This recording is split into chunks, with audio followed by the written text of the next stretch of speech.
Hey everyone, welcome back to Disc Review. My name is Max, and today we have a very special episode for you. We normally like to pick a new album to review each week, but we also like to do interviews with upcoming bands, and today we have an interview with the band In Error. In Error is a Utah band that has released 3 singles and are planning to release their EP on December 10th. I'm going to link their music down below in the description, but please enjoy this interview and let us know what you think in the comments below.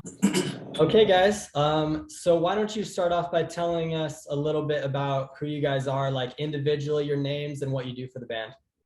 My name's Dawson. I play guitar. I'm Jesse. I sing. I'm Neil. I play guitar. I'm Jake. I play bass. Jake is a newbie. Yep. We just had Jake join like 3-4 days ago, maybe. Something like that. Yeah.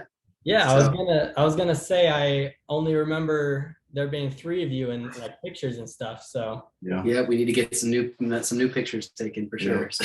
I'm just gonna ugly him up. I'm sorry. Not at all. No. Yeah. Jake is a dope dude. We're stoked to have him. Yeah. You guys. So how did you guys get started? Me and Neil, we've kind of known each other from a previous project since like 2015. Yeah. And so we were going to our producer, and just as we were doing these songs, he kind of hit us up. He's like, hey, I've got a singer that he kind of needs a band, and you guys are kind of a band that needs a singer, so why don't you guys try it out and see what happens? Yeah. And It fit. It was perfect. It was awesome. Right Yeah. off the bat, just worked. I was doing a band called Runaway at the time, and Blue hit me up, and he was like, hey, like you should come meet these guys, see if they want to join your band, or if you want start something else, whatever. And so we had a session where they had an instrumental done, and I went in to track vocals for that instrumental, and we ended up all just loving it or whatever. And then they joined Runaway for a second, and then we changed the name from Runaway to In Error, and now we're here. So And what kind of led you to change from Runaway to In Error? I mean, honestly, just this, I think mainly the sound, like the sound that we were going for was a little bit darker, not quite like the pop rock thing that Runaway had going on. And then I figured, we have the whole band is basically a new band now, because we have no members from Runaway besides me, and then adding 2 more. And so we just decided to change the whole rig. It's kind of a storm of perfect timing, I guess you could say. Yeah, honestly, Everyone needed was. the same thing at the same time. So yeah, it not worked a out lot well. of not a lot of things in music work smoothly, but this one was actually a smooth It transition. was So super we're smooth, we're so It's stoked. crazy. Yeah. What was kind of the inspiration behind the aesthetic behind In Error? Because what I noticed right off the bat is that In Error has a really kind of a dark aesthetic that I think honestly fits the sound really well. So how did that kind of come about? I mean, I would say it just kind of everything kind of stems from the lyrics. I mean, the lyrics are pretty Heavy. real, like they're Yeah. darker, they're emotional, they're just something that people can connect with, I think, when they're going through like the harder shit life has to offer. So Yeah. we just kind of try to find an aesthetic that worked with the sound and the lyrics. Great. So why don't we dive into the songs, and you can talk a little bit about the lyrics and the meaning behind that. The first song that you guys released was Caving.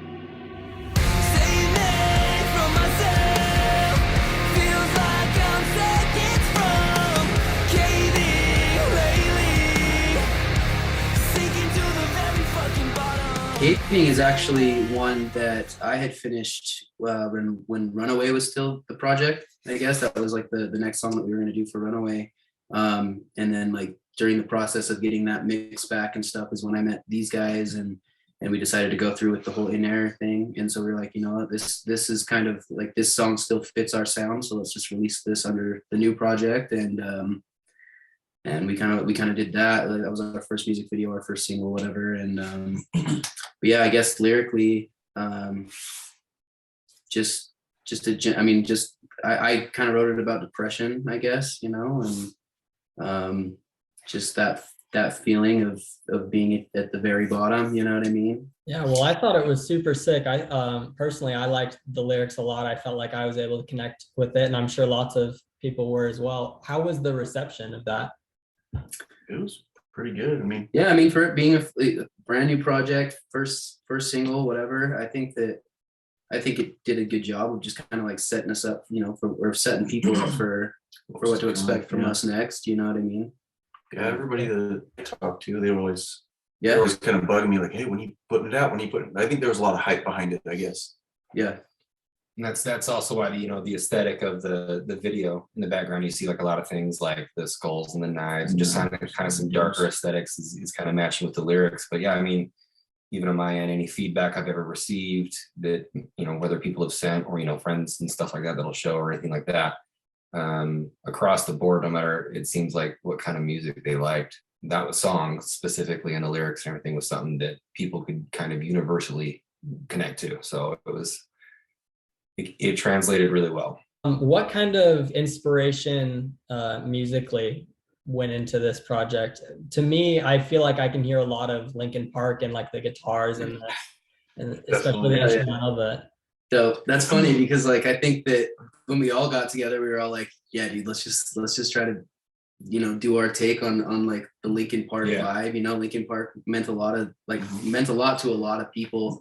And so we were just like, dude, if we can, try to do that now, like a new version of something like that, then that'd be rad. And so, and we have heard that from quite a few people. Like, yeah, we get Linkin Park vibes. And I was like, dude, I get so thank stoked you, on that. sick. Yeah, That's a huge compliment. Huge Yeah. compliment. the second song that you guys released was "Give It Up."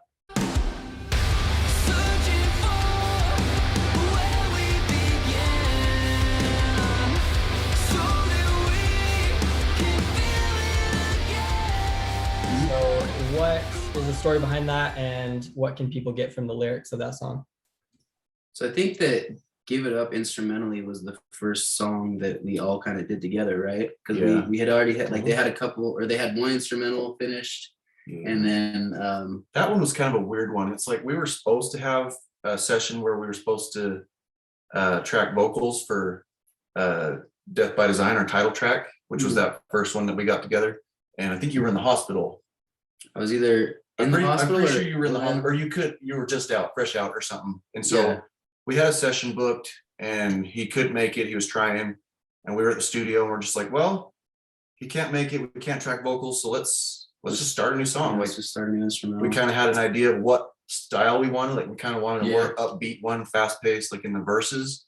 And that's what happened. Yeah, we were literally brainstorming, being like, we've got all these songs that kind of had this, 6/8 feel, just more of like a, not so much a ballad, but kind of that kind of vibe. It's like, we don't have anything just like straightforward, just kind of like punches through everything the whole way. Let's write something that just, rips and just does that. And so that's kind of what we went for when we wrote that, and went through a bunch of different riffs, things like that, ended up settling where we were at. And, I couldn't be happier with it. It actually turned out to be one of the ones that I love to listen to most personally. That one's personally one of my favorites too. Yeah. And then I guess lyrically, I wrote that song and then the lyrics for Spiraling kind of during the same time period. Mhm. And it was just kind of, I think they're both, Give It Up more so is I don't know, just not being on different pages with someone that you really care about, you know what I mean? Like going through the Fighting with You again is one of the lyrics and stuff like that, where it's just like you are trying so hard to make something work with someone that you care about, and it just doesn't seem to do that no matter what you try to do. But yeah, I mean, that's kind of what Give It Up's about. And there's kind of that Easter egg with the name drop in there. Oh yeah, that is true. There's a lyric in there. It's I feel in error instead. And so when we were renaming the project, that we were going through some lyrics and stuff like that we had already written, and we were like, oh dude, in error is kind of cool, kind of rolls off the tongue, So we went with that. Yeah, it's super cool. Is there anything that like in error specifically is meant to mean, or is it just it was a cool line and you? We were looking for a line that was like, obviously something that's like short, catchy. We can make some cool content with.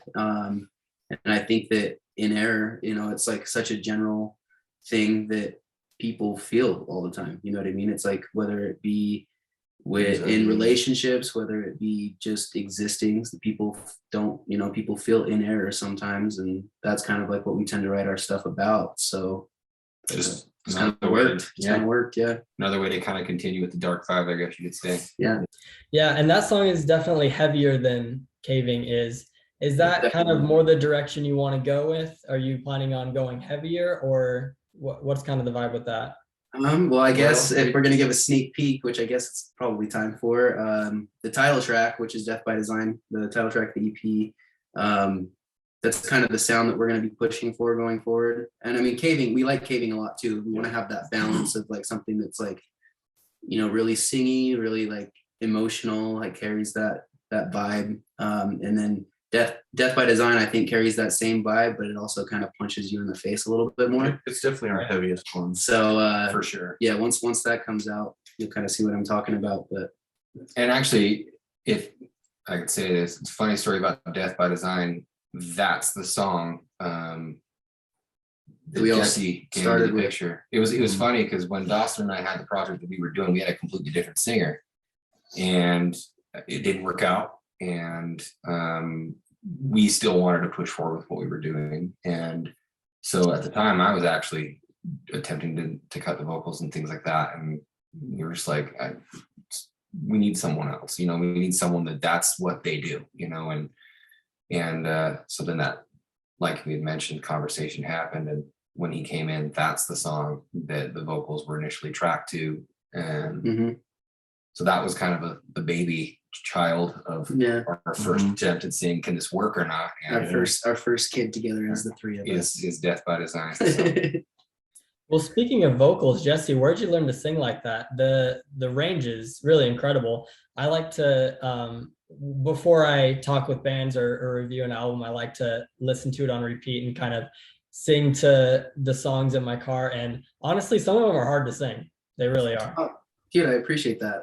I mean, dude, as far as I can remember, like music's always been like the thing for me.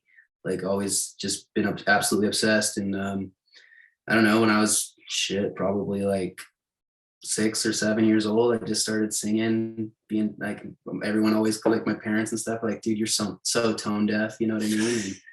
And, I was like, I don't give a shit, like just keep pushing. And so I just as far as back as I can remember, dude, I've been singing. And then I started getting into heavier stuff, and I started to practice the whole screaming thing. And my first band that I like fronted or whatever, when I think I was like 14 or 15, that was like mainly heavy vocals and stuff, but singing is kind of like what I've always been like the most passionate about. And so back when I started Runaway, like that was kind of like the focal point, was just being a singing band or whatever. And it's kind of translated into this. And yeah, but I mean, overall, just kind of self-taught. Yeah. And not to sound cliche, sorry, I didn't mean to cut you off. Not to sound cliche, but like Jesse is legitimately one of my favorite singers. Oh, I mean, I've even said this a million times just to him, and I probably shouldn't, because this head's gonna get a bit bigger. Like I was gonna say, I thought he would have to sing in the shower, but apparently I was wrong. So I mean, it's but what was I gonna say? Yeah, hands down, any project I've ever been in, because I've been doing music now for 17 years or something like that, and I've been in a lot of projects, and I've never been more proud of one. And it solely is not just the sound of the music, but because I've never had that kind of singer where I'm just like, man, I want to listen to my own music. Yeah. And I find myself listening to our music so much, and it's because of that. So it's one thing that I'm like, not only am I like grateful to be a part of it, like I'm a fan of it. Like, so it's really cool. Yeah. Funny story. Even just earlier today, I was listening to it on the way to my office, and my coworker's like, "You listen to your own band?" I'm like, "Yeah, I'm listening to my own band. Why would I want to be in a band, but I don't like the songs?" We all shamelessly listen to our own Absolutely. shit. Yeah, I'm it's so shameless, but proud you of know what? I don't even care. I genuinely enjoy the songs, and I feel like why would you join a band or be in a band that you don't genuinely enjoy the So songs? you're not pumped on. Yeah. Why would you write music you don't want to listen to? You know what I mean? Yeah. So it's you should, in my opinion, you should be your own favorite band. absolutely, You know what I mean? for sure. And it's like, and it's funny because like sometimes I'll be with somebody and they'll start playing the stuff just because they think it's cool or whatever, whatever, and they start playing it, and I'm like, I'm listening, and I'm like, man, I forgot, like I love this song, and it doesn't even dawn on me I'm listening to my own band. Like it's like I like the music that much that sometimes I'm like, man, this is good. And I'm like, oh, hold on, we wrote this. It's like, it's kind of cool. So yeah, we so moral of the story, we like our own music, no one else does. yeah. And no I shame was in just that. told there'd be for beer. yeah, he's just tagging along. He's here for the beer. All right, so let's move on to Spiraling. I regret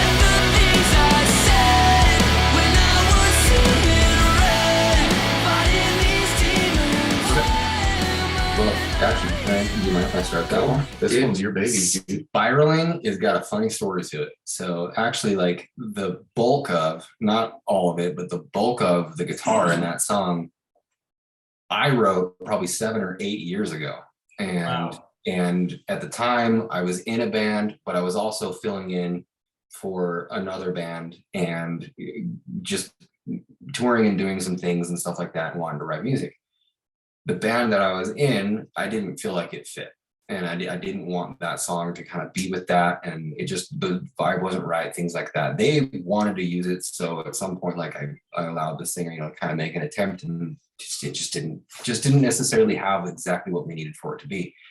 And the other band that I was touring for, and some of them, they wanted to use it essentially because they knew that I hadn't. And so that song's actually kind of been grabbed for in a certain way by a couple different things.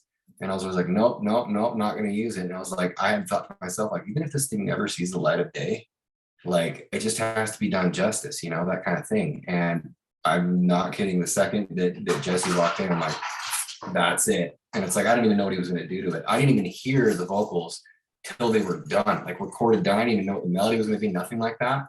And I don't think it could have turned out any more perfect. Like it seriously is, it hits every point.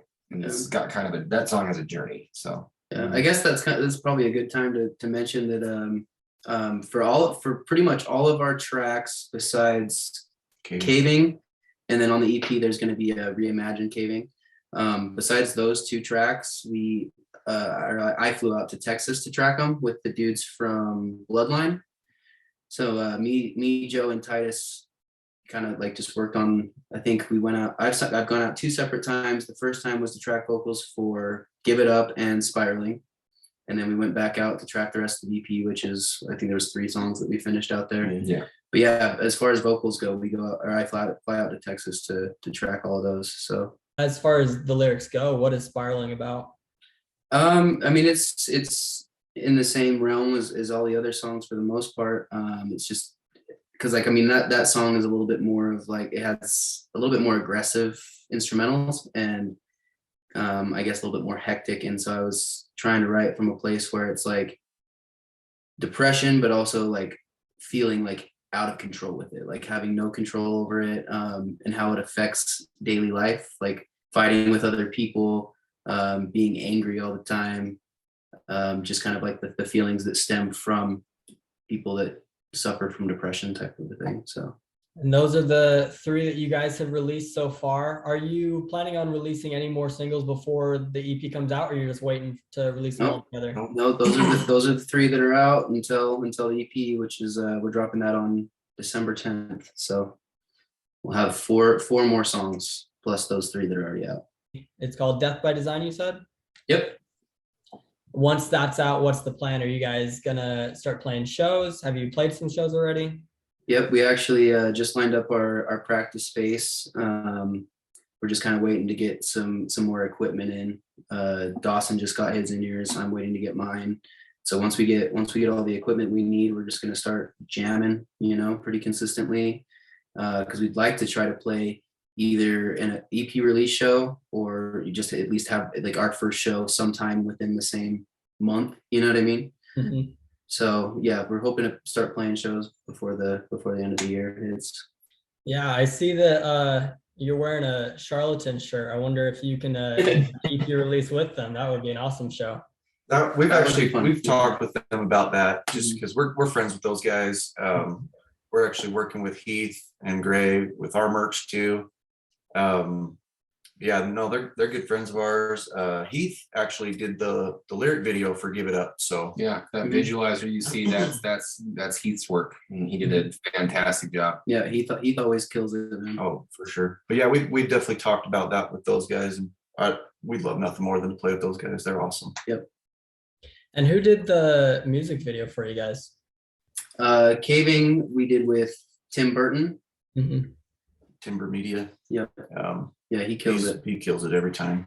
He did a really good job. He just nailed the emotion behind that with everything. So Yeah, we kind of gave him a direction, and then I kind of wrote out the plot for the B-roll footage, and he took over from there, and it turned out awesome. And then Also, a huge shout out to Mark, which is a buddy that he's had for a long time. Yeah, Mark for, Lawson. for helping out with those screens that we used in that video, because I think Mhm. that absolutely That was a huge part. changed Yeah. things. So He's an audio engineer slash sound guy. sound engineer, you know, all that kind of thing. But he also does a lot of stage lighting, things like that for a lot of bands. In fact, currently, he's actually for a little while now, he's been the main guy for Jaegertown, doing all their stage setup and everything like that and sound engineering. And for a lot of years, he was with Royal Bliss, and then he's toured around with some other bands like that. So the dude is just he's knowledgeable in a way that's just insane when it comes to sound. He's actually set up our in-ear system for us and everything like that. So he's not only a really good friend that I've had the fortunate opportunity to tour with a number of times, but he's got all the things that make you look good. So it's like, you know, he brought him by, set him up. That's kind of a funny story about that whole thing, but it made the video just have that aesthetic that was, you know, super appealing. So It couldn't have gone any smoother. It was pretty awesome. yeah, Well, I will say that getting all the screens to where we were filming and getting them out of there was not fun. That was Besides a process. that, it was That was- such a good time, and they all made it super, you know, that much better for us, and we're super grateful to know Mark and have Tim help us out. So That's so funny you bring up the screens, because as I was watching the video, I was like, where do they get all these screens from? That is crazy. Just homies, man. We Yeah. just So I've been lucky to know some cool people. meet people over the years and make friends with them, and you know, that's what it comes down to. You know, everything's about a relationship. So it's just homies. we've honestly had like an overwhelming amount of like support for the project and stuff. And so it's super cool to see the homies like really pull through with what they can help out with to make us look that much cooler than we are, you know? Yeah. Yeah, absolutely. Awesome. I mean- Well, guys, that's all the questions I had for you. Definitely let me know when you do your next show, and I would love to be there. So Absolutely, man. Yeah. Thank you so much for having us.